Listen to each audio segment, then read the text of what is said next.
Un tema muy de moda aquí en México es la gentrificación. Incluso hay gente que no conoce el concepto, pero seguramente le va a interesar porque es probable que usted ha deseado vivir en alguna zona específica de esta ciudad o de este país y su economía no le alcanza. Eso es razón de la gentrificación, pero el experto en todos los temas legales es Miguel Ángel Medrano de Givos. ¿Cómo estás, Miguel Ángel?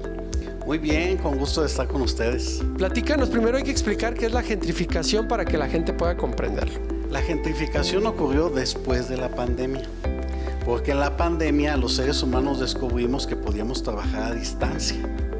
Desde donde estuviéramos podíamos hacer nuestro trabajo y enviarlo por internet. Entonces se crearon los nómadas digitales. El nómada digital se va a cualquier parte del mundo donde él esté a gusto, tenga todo cerquita y demás, y ahí trabaja. Donde no tenga que moverse y no gastar en movilidad. Así es, donde esté él cómodo para trabajar, donde haya buen internet, y generalmente son las zonas centros de las ciudades. Y entonces eso ocurrió y eso provocó que la demanda en determinadas zonas hiciera que la plusvalía subiera. El problema es la diferencia de sueldos en el mundo. Vienen, por ejemplo, nómadas digitales de Estados Unidos, ellos su moneda es el dólar, y a ellos se les hace baratísima una renta en una ciudad céntrica de México. Entonces ellos empezaron a pagar más. Cuando los dueños vieron que era negocio, ellos mandaron a arreglar las casas. Casas antiguas que estaban cayéndose de adobe, que ya las querían derrumbar porque ya no les hallaban beneficio económico, las restauraron y vieron que llamaba la atención de los nómadas digitales vivir en una casa antigua restaurada. Y entonces justamente a eso se le llamamos gentrificación. ¿Qué es lo que pasa para los locales? ¿Por qué hoy día hay marchas? ¿Cuál es la afección directa de determinados grupos? Les voy a poner un ejemplo muy claro que está en internet.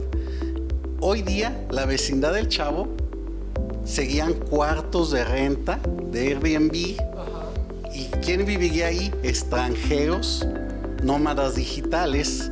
Y esa gente que era de la vecindad ya no podía vivir en la vecindad. Es cierto. Buscar lugares lejanos para vivir. Y entonces lo que busca este grupo que está haciendo marchas, por ejemplo en Ciudad de México, lo que busca es que el gobierno haga conciencia y abra oportunidades para las personas que no pueden pagar en zona centro y que necesitan vivir en zona centro. Lo que debe de hacer el gobierno y lo que están pidiendo estas personas que marchan, que lamentablemente la marcha se contaminó, hubo violencia y demás, lo que están pidiendo es que el gobierno cree vivienda social en las zonas gentrificadas, vivienda barata que se la vendan a gente que tenga necesidades, como puede ser matrimonios que inician, jóvenes estudiantes, personas de la tercera edad que han vivido en esa zona y que ahorita por la gentrificación ya no pueden hacerlo. ¿Y tú crees viable esa posibilidad cuando está haciendo un negocio grandísimo para el gobierno que autoriza las construcciones, para los propietarios de los terrenos? ¿Tú crees que eso se logre, que el gobierno haga conciencia y diga, bueno, vamos a comprar un terreno en una zona céntrica y vamos a construir unos multifamiliares para dar oportunidad a 3,000 familias? ¿Tú crees que eso se logre? De hecho, es el objeto de la ley del Infonavit. Lamentablemente ese objeto se desvirtuó. Infonavit empezó a comprar casas en las afueras de la ciudad y la gente tiene que pagar mucho transporte público. ¿Y cuánto tendría que ganar solo para pagar el transporte público? Entonces, si vuelve a su objeto el Infonavit y crea vivienda social en zonas de ese tipo, a lo mejor el terreno sale muy caro, pero puedes construir una torre con cualquier cantidad de departamentos. Y gente vivir ahí. Entonces, si es viable, tú, como está funcionando el gobierno actual, ¿tú consideras que vaya a ser una posibilidad? Pues yo espero que consecuencia de las marchas sea una posibilidad. Es que fíjate que ahorita pensando es que es un gran problema porque la gentrificación provoca más pobreza todavía de la que hay, porque te voy a poner un ejemplo, las personas del servicio en estas zonas. Los que vienen a hacer limpieza, trabajos de albañilería, etcétera, vienen de las orillas y vienen aquí y entonces ganan poco. Pero luego entre más lejos viven, pues más gastan y entonces más pobres se vuelven. Así es, y ellos cobran el servicio más caro porque te están cobrando todo el transporte de venir desde su zona.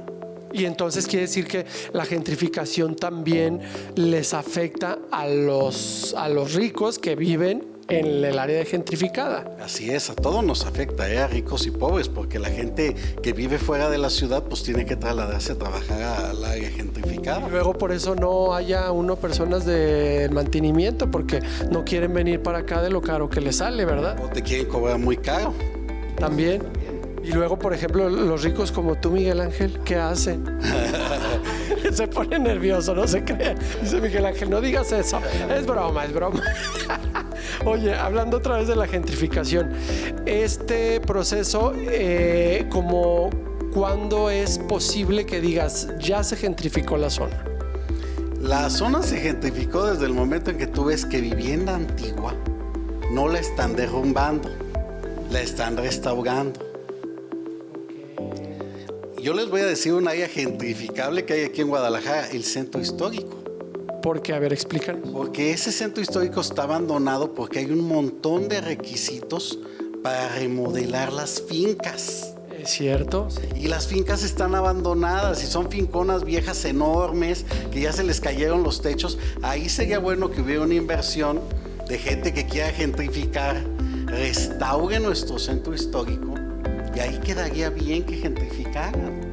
Y entonces, ¿tú crees que la gentrificación por zonas debería de distribuirse o qué se tendría que hacer? Yo creo que el gobierno debería analizar zonas de donde, por ejemplo, zonas patrimonio de Guadalajara, ahí es donde debería estar gentrificado, para cuidar el patrimonio de la ciudad. Para que no piensen en levantar edificios. Exactamente, que cuiden las casas tradicionales, esas casas sí que las renten a turistas, porque esas casas ocupan mucho mantenimiento.